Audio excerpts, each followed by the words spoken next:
Bonsoir, monsieur Jean. Bonsoir, mon ami. Ce soir, je vous reçois pour le compte de Nati Ebriette, qui est une artiste que vous connaissez depuis fort longtemps. J'aimerais que vous nous parlez un peu de ce que vous connaissez d'elle. Merci pour la question. Nati Ebriette est une méga star. Pour présenter Nati Ebriette, c'est pas facile. On ne sait pas s'il faut la prendre verticalement, horizontalement ou diagonalement. Elle a tellement de talent dans tous les domaines que jusqu'à présent, je la connais plus de 20 ans. Et elle me surprend tout le temps. Et à chaque fois, elle sort un bout de ses connaissances, un bout de sa potentialité intellectuelle. Et je la connais bien, mais je suis toujours surpris de tout ce qu'elle contient comme connaissance. Elle est poétesse, elle est gérante, elle est animatrice, télé, radio. Elle est, entre autres, elle est tout. Je ne sais plus comment la présenter. Heureusement qu'elle ne fait pas la politique, sinon elle va déranger beaucoup. Mais elle n'a pas la langue dans la poche. Tout ce qui ne va pas, elle le dit. Elle dit parce que c'est une dame qui est éclairée par un esprit positif. Et elle n'a pas la langue de bois. Elle n'est pas hypocrite. Mais les gens qui la connaissent pas bien croient qu'elle s'ingère dans des choses qui la regardent pas, mais c'est faux. Si le domaine la touche spécialement, mais elle va se débattre, elle va essayer d'éclaircir la situation et dire la vérité là où il faut. Donc, Nati Ebriette, comme on dit souvent, aux âmes bien nées, la valeur n'attend pas le nombre des années. Elle a commencé très tôt à écrire ses livres, dont j'oublie un peu le titre du premier livre. Et dès le bas âge, elle est tournée vers la culture. Et ses connaissances ne tarissent pas. Au fur et à mesure qu'elle grandit, d'autres connaissances viennent se greffer à ses connaissances initiales. Et ça la rend plus forte dans la société. Et je l'ai toujours vue se battre toute seule. Toute seule. Elle n'a pas besoin d'aller pleurnicher à gauche et à droite. Et avec la protection de ses esprits, si on peut le dire, elle a toujours réussi. Au jour d'aujourd'hui, quel est le rôle que vous jouez à côté de Nati? Nati et moi, ça fait très longtemps, j'ai toujours été son promoteur. Donc, tous les parcours que je fais en tant qu'animateur télé, radio, à chaque fois que j'ai un créneau quelque part, j'appelle toujours Nati. Et des fois même, je l'appelle à ce qu'on travaille ensemble. Et je l'ai toujours admiré et j'ai toujours essayé de positiver ses efforts. Parce que des gens comme Nati, il ne faut jamais les laisser en cours de propulsion. Et c'est ça qui manque à beaucoup de talents.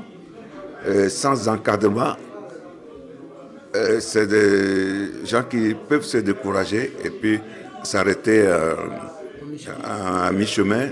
Et je ne voulais pas ça pour Nati. Nati, je l'ai toujours admiré, j'ai toujours été à ses côtés et lui prodiguer des conseils s'il faut. Mais je suis toujours aux côtés de Nati en tant que promoteur, communicant, ou enfin, voir dans la bonne vision, dans la bonne optique de ce qu'elle veut faire. Elle est aussi dans la musique. Que pensez-vous de ce qu'elle fait comme musique? Et Nati fait sa musique, elle est dans son registre. Et ce sont les paroles qui, en toute musique, de toute façon, la musique. Bon, il y a l'harmonie et la mélodie. Bon, et tout ce qu'elle dit dans ses paroles, c'est ce que moi je pèse et ce que j'analyse. Et je suis très content parce qu'elle ne fait pas comme les autres. Elle a choisi son tempo, choisi son registre, sa musicalité. Et je crois que ça doit être un mélange de folklore, du moderne et d'un peu de tout, et qui fait une singularité Nati Ebrié. Bon, moi je l'apprécie. Et maintenant, il faut que les autres aussi commencent à épouser sa nouvelle musicalité, ses façons de créer, surtout d'écouter bien ce qu'elle dit dans les chansons. Oui. Pour terminer, quels sont les projets que vous avez ensemble? Les projets qu'on a dans l'immédiat, c'est pouvoir voyager pour aller faire la promotion des CD, des DVD et des livres de Nati Ebrié. Voilà, c'est le voyage. Donc c'était vraiment un plaisir de vous recevoir, M. Jean. Merci beaucoup, mon cher ami, et à très bientôt, j'espère. Jingle, bonsoir. Bonsoir. Bon, ici on m'a c'est Royambayo dans l'émission au Dickerson One Show, et c'était la maman qui m'a bimba.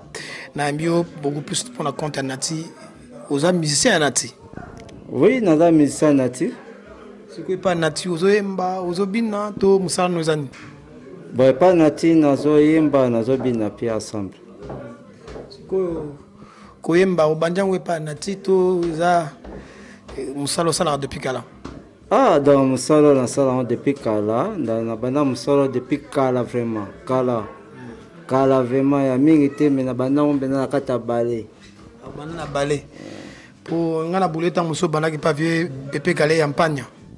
Te Pepe Kale ayaka penda solliciter ngai mais famille boyaka mais vena ngai château de Kambo ti boyaka. Abai na ngai fona tanga nano nazo no maele ekota na mutu. Donc otanga penza. Oui, na tanga vraiment. Siko diplôme ni nozala. De nako bande. Tanga azu diplôme na Kinshasa. Après na sena mamulo mususu. OK, na comprendre. Mais ce que pas Nati oyemba nini? Tu to yokana nuko po ko yemba pe keseni. Et pas Nati yo zo yemba penani. Bon, pas Nati azana. Tozo mekola no kaka, tozo mekola pe lo baka non et pas Nati na mekola kaka, même ça na ngapina luketu. Bon, on a raison na oloba.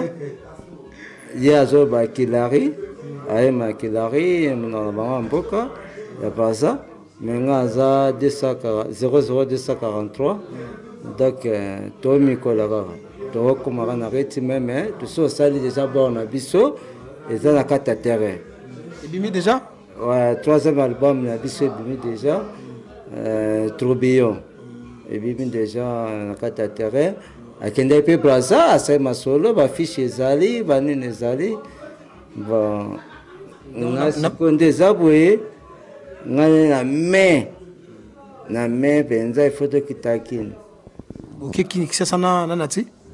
Kini na Nati, après tu vas dans la Brazzaville, tu sais va tourner la Brazzaville, après tu que kin a 00243 ton monnaie kin après kin moi ya zwengi ne ba koto po za ne ba koto. Donc bino moyen botika ezate o kena ngaka. Botika kati. Totika ndeni po na moni te esima na hotel. Ah, do yo moni ke esimbia ya tawa mutu ye moko aza poétese aza te mutu to akoko maneka oyo alingi akoma na ndenge na ye mais est-ce que esimbi ya tawa na expliquer tawa ye mutu moko aza poétese aza écrivain. Tanga na olingo tanga nga mutu na ngeza ka est-ce que simbi. Yeah. Tanga na olingo tanga papa. Mais tant que je muto aza déjà muto ayebani. Ba livre ne côté déjà na kata musée. Si on tolo ba moi simba tende. Si yo zo défendre kwanga na yo na ebikaka. O défendre kwanga na po so lo mabe ba kati kwanga na mbeli. Bon là maman kata kwanga na mbeli te mais ici on est en France. Tout ça toujours en France. Les a payé à loi. On comprend. Donc là maman kata kwanga na mbeli te. Mais dans le oli kamboyo nga moko na mona. On comprend. Ezate que na se vanter pour na yeme yazawana non. Ok, en tout cas, Kitoko Makasi, où tu se préparer pour Natia Outak Diabraza. Donc, pour se préparer pour Bokine Kisasa. 00243, Nengolo bien, on pour se préparer pour Bokine Guna. Boutana, Mouton, mais Mabino Toka, Bokas, Yanati, le rôle à lobby qui a tout à la fois. Bon, Nati, moi, dans nos producteurs, à Tamamuto. Yé, moi, on même Andimi, charge, wana. Amema ngai na mwana na mboka na ngai 00243 non mona ngote te tika nkala aya ba deux ans wana nkema osakana te na kema fuma mona musala parce que na bandela musala nde kuna na 00243 donc na banami na musala nga bende banda kuna siko yo yela wa ndenge ni vraiment oya na boatu oya kana makolo to ya yozaki ndeni ya winga sekala ngai ya wana te po ba beyelo eza ma façon ebele ya wana tuni yo kasi yo oya yo yele yaki na boatu to makolo ya ngala Schengen ngai ratarate donc ngala Schengen tout ça sur la Schengen. Non, Schengen. Ok. En tout cas, plaisir à trop. Ça n'a plaisir ma casse koyambayo. To comme la souka, bon moi message na bokabani pona de lo pona mo komso ko na yo. Ah ya. Na CP yoko tasu bat mo na bengo ya. Ba bule eza non ko pene na za boy. Ya kete mais na bengo mina ya na tege musala na yo ndengo zo kobela ngo. Po eza musala moko eza international. On comprend. Donc on a bengo yaya na sanswana na sanswana bengo na yaya donc ngabe na isi banakin boba ngate na me avec nati aimé hébreu nati hébreu nati hébreu toza na kati akini toza na kati ya Braza tosa masolo donc bana kini bana Braza nazoya okay wana zangati wana benda bazangati ya riboso zano Aristote basofela na benga mon pote Aristote basofela na benga mon pote après ya bengi Soraya mon pote. Après, la bien sous Jancy, mon fils. Jancy, mon fils. Donc, à suivre.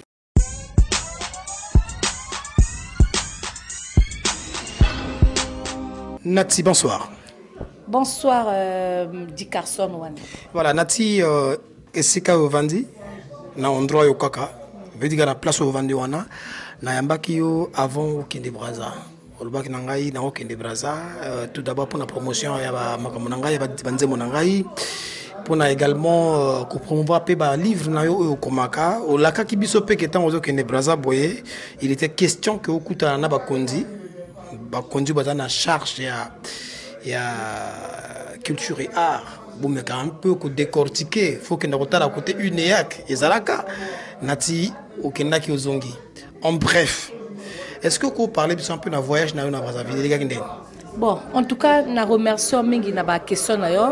Déjà, avant de bande la pesi bato tumbote ba fan nanga ba meloma nanga ba famille nanga ba parole nanga bato balinga na tiebré na bato balinga te ma tiebré na pesi nombote. Voyage dans la Brazzaville ndenge na lobaki sans faute.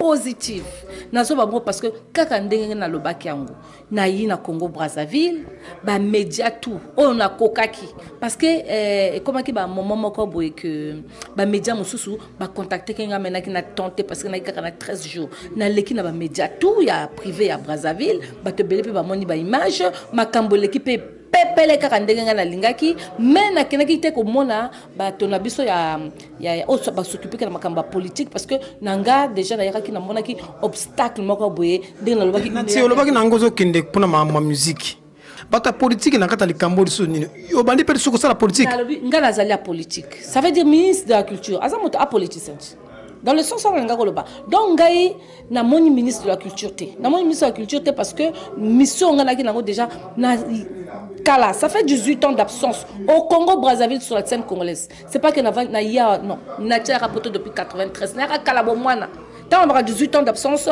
parce que depuis 2001 na kenda les au Brazzaville té donc na scène congolaise on a bimaté nga na ke kota la ministre de la culture té na ke pe na ministère de la culture té parce que mission na makambo na album na tourbillon de mer et nani makambo moko na saki liboso bona libina ke no mona e na yina bien na nganga moko aller retour ndenge na lobaka ti avant kende wana olobaki obele nati omoni makambo na yo zaka boye olobi lobi bele o comme la mboko okimi ozongi so okuma ko lobali susu nati na kimité parce que la mona ki akitina tena ko mona ministre de la culture ça sert à rien na mona bango mosala nini ngana ke kuna na futa na hébergement nga ngamo na yina petite famille na zo loueke na makambo na ngato na zo sala ko na bango sani bongo na sanga bango donc yo lingaki nini bango ba futela yo bien ba héberger te ngana yika la ndenge la moko na boule na moniti culture ya Congo ça va pas te na moni ke tango kendaki boye olukaki moi ici wana esimbite yango moni ka ke bon tika kaka na ke même pas comme en tout cas na ke même pas ba ko sabino te beaucoup se renseigner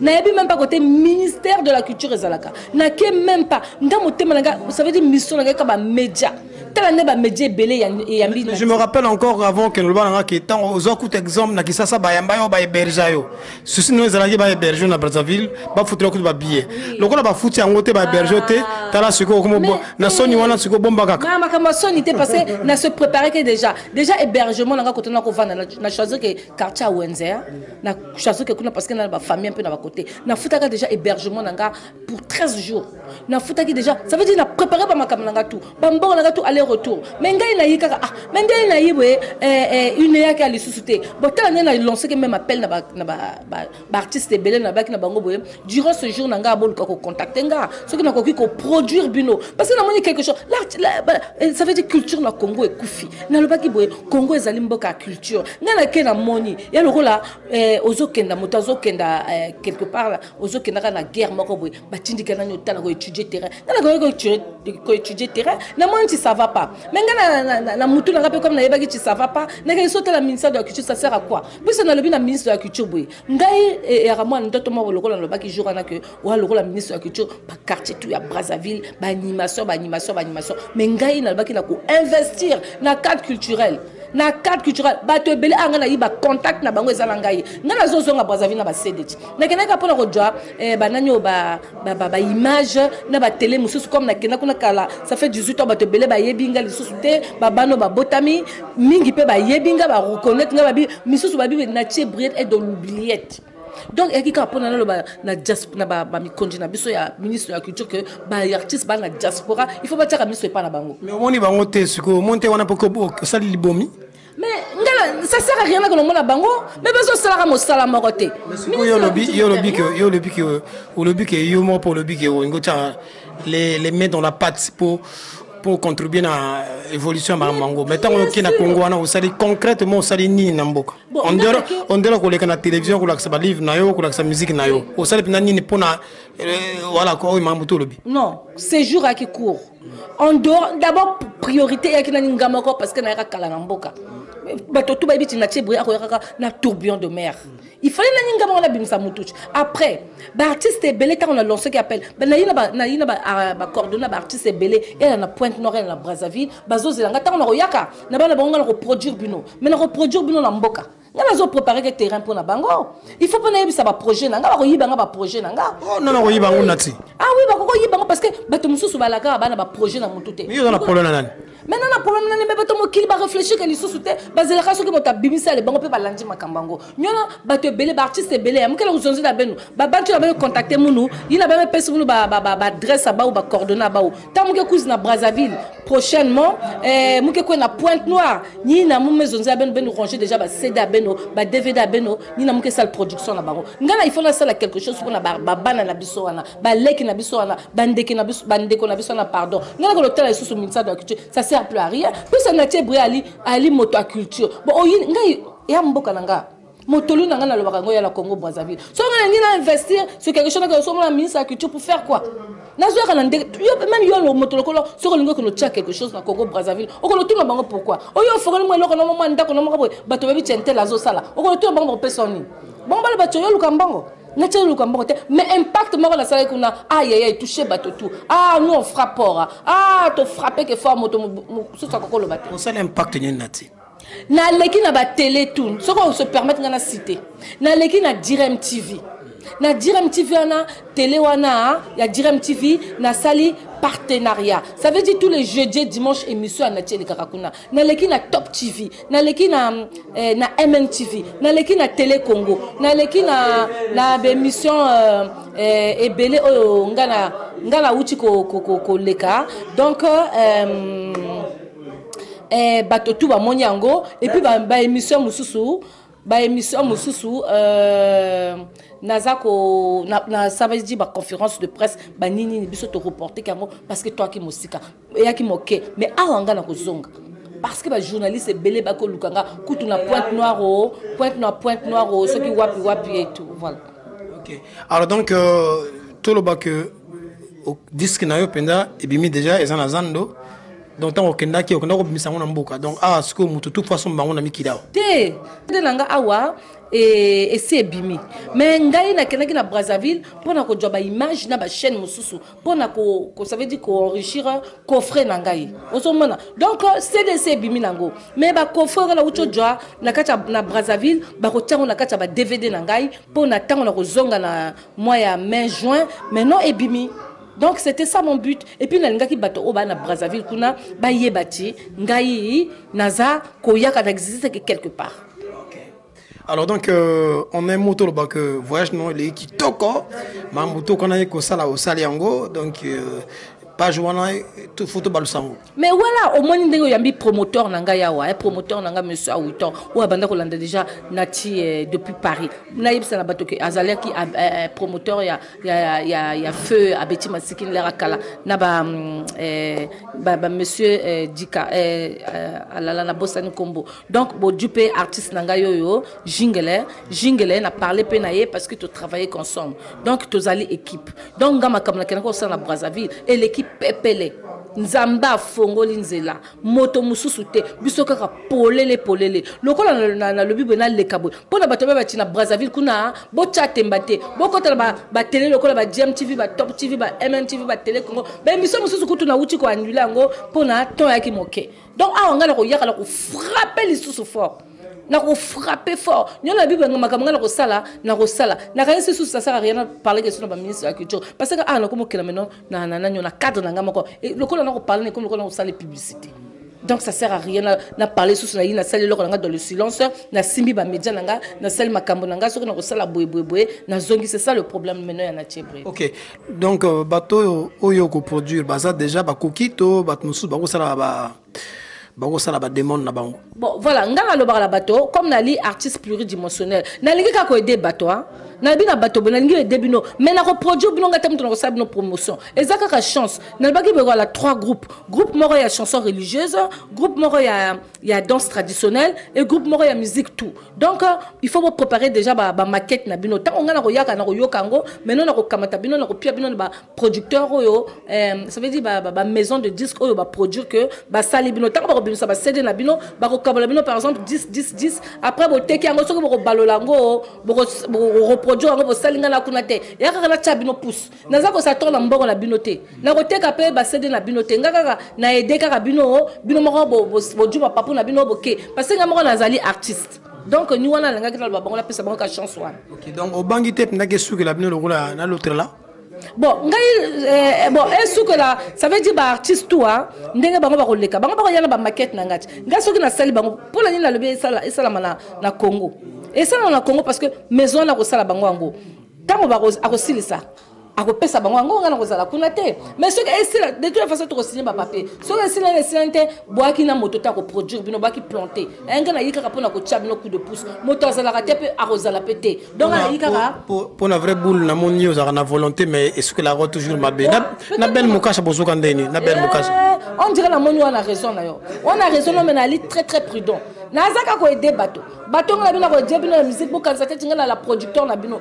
nazaka ko aider bino boko takaka na maison de disque tol solaka boko na aider bino boko takaka na maison de disque basali bino bon mema kan nzembo moko pas deux nzembo ba artiste ba mema moko na ko sala bino coffret et coffret wana maintenant tango ko bima ba ko kabola bino bo teki bo sa ba promotion bino bo continuer na bino biso na bino silika wana ya kapona na pia bino ka rêve na bino c'est tout na uti ko tuna yo évidemment na ben mukasha isuki la bino ndeni parce que na Paris a watoka ki ben mukasha ki na studio productrice zala ki yo ti bo disque yango pe suite nango za société na mokilo yo ceux qui motazo salon makambo il faut reconnaître que c'est un tel même si vous allez na ba niveau moko boye et ce que ndeni ozo lingo reconnaître que ngapona produire yo ngape na tiki nanga donc ozo lingo produire moto ko aider moto ngo ozo lingo l'accepter un tel mais comme ozo lingo l'accepter chez un tel ça s'arrête là continuer yo moko que nos produire ba céder na yo bonga la sandere donc eloko sala ki parce que pour à reconnaître que yo moto ozo produire manque de reconnaissance c'est normal puisque moi moto ozo investir bon et le rôle yozo aider moto ngo lingolo ba ya yote azo lingolo na pesa ke beaucoup de respect mais aussi dans la cas bon peut-être yana ba connaissance na ye ba kam na ye ba sala yango ngape na tika na ngakala siko na tata mwasi mususu wana siko zaki ndeni mais moi si on ozolo bana on na koko cité kombote malédiction penza na labaki na ba mwana mai na blokaka na tebre la malédiction deux fois na ngolaka yo po yo kindoki onzima ngombe na caméra boy na zaki ndokite ça veut dire mon lokola ngeza bololo webi no oyo mona nga nazo sala kati nga nazo sala na joka mbongo na motoki na ngai donc soki na bina aider moto na aider que la bonne foi mais soki balinga ba aider bino et que bolingi bo laksa boy mona moi sana ona linga loba na o afinga ngai na koyeba na sima na na chaza nani yo na kotisa ba studio ba nini a quel source ko porter nga plainte o nga na yibé banzembo ngala bene kaka comme nga na aider yo ba yeba ki toi qui planter au porter nga ba plainte OK nzembo no ko teka mate o ko yeba na pété o ko vana ka ba kundulu peka ngo loka ki ko loka boy na loka ki ya vis-à-vis na lobby yango na loka ki yango quelque soit ko matali soute tant que yo se nga ba pardon te na ko débloquer pa ngote ta longanga obangite nakoko banga te naza mwana mai naza ça veut dire biso to aider que toi li motema pe mais pona ni yozo loka nati okolimbisa eteka te ofulie kaka nini afingi ngai na mais oyebiti ko bimsa 4000 euros 4000 euros yali 2 millions et quelques 2 millions je sais pas combien là en France CFA okabola mutango te na kabola e pour la famille nanga ngala yebiye to moto wuchika kuno yiba aider na yeba yo ndenge nini. Non, c'est bon. Malédiction, quand la malédiction. Et puis là, bateau, quand on a tiré bria et dès que bateau, voilà la reconnaissance. Parce que si on a reconnaissance, tu peux s'engager mon pas. Et là, on a bien marché. Mais on peut ça bon mon bateau au produire on a pour mais il faut ça par déjà vérité ngana ya ka pour na ko aider bateau ko produire mais après bon lukate on a sima na ti boy comme bon luke ko bête la bino film na sima et tel ngaité donc il y a avertissement. Ok, tu combinaison Nati à Outi Braza. Donc, si l'occasion nous permet de vous proposer une image, il y a la tournée de Nati à Brazzaville, à Kenaki avec toute sa famille, de l'Axabino clip nae qui tourne Makasi. Donc, Nati a pris nos rendez-vous sous Royan Mboka. Donc, vous préparez Banzi Monabino. Mais attention, faut vous reconnaître, était à Kolokabino. Ah là. Bon, voilà, donc il y a le bien, mais ça veut dire j'aime la reconnaissance. Voilà. Donc, et les cas qui bien, le bien à Brazzaville, dans un zone, il y a CD, il y a coffret, il y a tout. Merci Nabino. Merci Nabino Tobo, il y a Brazzaville. Ah même na lion contact na ba journaliste vraiment na yebiten ndenge na ko remercier même yo avant na kenana l'équipe émission avant na yipe na l'équipe émission maintenant na problème na ministère de la culture te na baka na ministère de la culture ndako wana eza ndako na biso hein même si batala biso te batala bandeko na biso batala babana na biso batala bato mosusu et c'est leur côté hein donc voilà c'est ça que nangaki ko faire passer comme message na remercier ba média tout ba yambaki nga bato nanga tout na ba misusu ba former ba fan club na bato nanga kaloto sala ba cinéma vogue makambe belé en tout cas il y a rien à dire. Vraiment, et qui positif, na positif, kaka. Ok. En tout cas, merci beaucoup. C'est un plaisir de recevoir une fois de plus dans cette émission Dickerson One Show, Patrimoine International Masolo Bendele Mboka. Comme le disent certaines personnes, le rendez-vous le plus important de la TV, Awande TV comme Akelengi. Donc, système en comme les Kofi ou Tolbi, tout le monde a besoin de bundate, tout le monde a besoin de bundate, mais moi, mon bal, tout le monde a massé, il y a un plan, et va surtout placer, on peut permettre. Donc, message nous à Souka, et puis on se dit à très bientôt. Voilà, en tout cas, nazo remercier yo, nazo remercier Nandengo Yambaraga na émission na yo, parce que yo sala artiste bazala. Hein, nazo remercier pe mingi, ba nanyo ba média tout ba yambinga la Brazzaville. Naza pe ko loba la bato Kinshasa. Que nga nazo yaka. Nazo pe na bato pona que nga nazo yaka. Mais cette fois-ci na ya na jingle. Na rasi sikasko bo to mona jingle awa. Donc deux fois tête biso tolobaka boya mais yo ko yate depuis ba famille ba mbote la bande kolanga ba famille nanga tout rendez-vous entre mai juin à Brazzaville. Merci Nayo, à bientôt, au revoir. OK, au revoir.